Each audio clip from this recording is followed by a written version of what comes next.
Hello, everyone. My name is Tiffany, and I'm the optimist bringing your hopes to reality. I would like to invite you to subscribe to my YouTube channel and click the notification bell if you would like to receive more videos speaking life and love and hope, and you will get a notification every time one is released. Today, we're going to talk about standing on who you are. And I know this subject oh so well. A lot of you have heard of me giving my testimony of not knowing my self-worth, low self-esteem, abuse and people pleasing and all of these things, rejection and abandonment. And it led me to not knowing who I was. I started to attach myself to other people to feel some sort of self-worth. And that's not God. That's not what God says about us. We are daughters and sons of a king. And so in order to know who we are, we have to study and see what the word says, and we have to meditate on his word day and night. So I want to encourage you to get in your word, see what the word says about you. Ephesians chapter 2 is an excellent chapter where you can start to begin to see who God has created you to be and who you are in him. Number two, I would suggest that you thank God for strength to endure. A lot of times, God brings these tests just to see where we are in Him. And a lot of times, He wants to draw us closer to Him. And that's just my belief that God will test us in these areas to draw us near him. And so just pray and thank God for strength that you are able to get through the test that God has called for you to be in this season. Also, the enemy will use people to come up against you concerning your characteristics and who God has called you to be.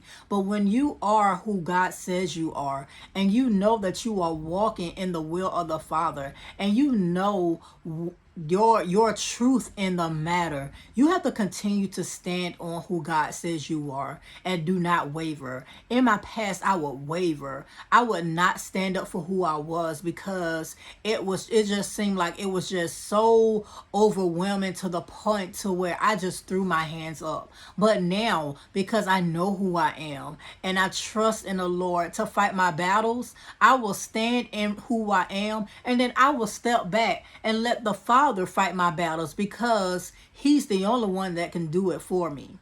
Number three, I would suggest that you have a community of like-minded individuals. I'm gonna tell you, 2 years ago, God did an awesome thing in my life. He sent me three wonderful, more than three, but these three sisters that God formed in my life definitely helped me go to another level. It definitely helped my development and my maturity in Christ.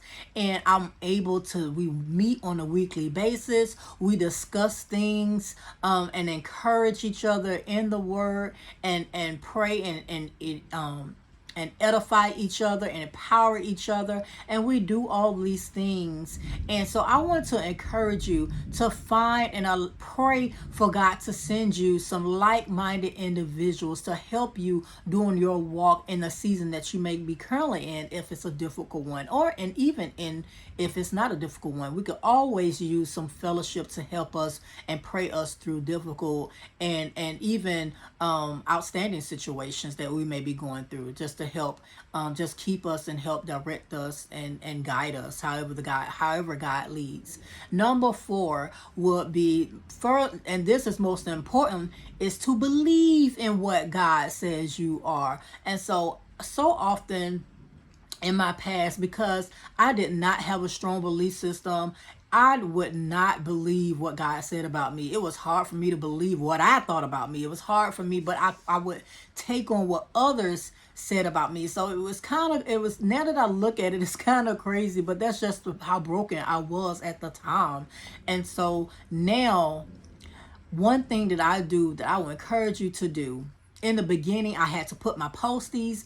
I love Post-its. Everybody that knows me knows that I love Post-it and pens. So I had to put Post-its all over my mirror at work, to remind me of what God what God says I am. I had to have a reminder, a conscious reminder of what God says about me. And so I would place them all over the place, and I would read them and allow them to just transform my thinking and renew my mind, so I can begin to know what God says about me is truth, because it's in his word and God cannot lie. And so today I just want to come and encourage you, no matter what you're dealing with in this season, know that God is with you. He will never leave you nor forsake you. Stand in who you are. Get in Ephesians 2, study it, stay in it, and allow God to show you who you are. Also, pray. Ask God, show me who I am, Father. My spiritual father taught me this a couple years ago, to pray, show me who I am.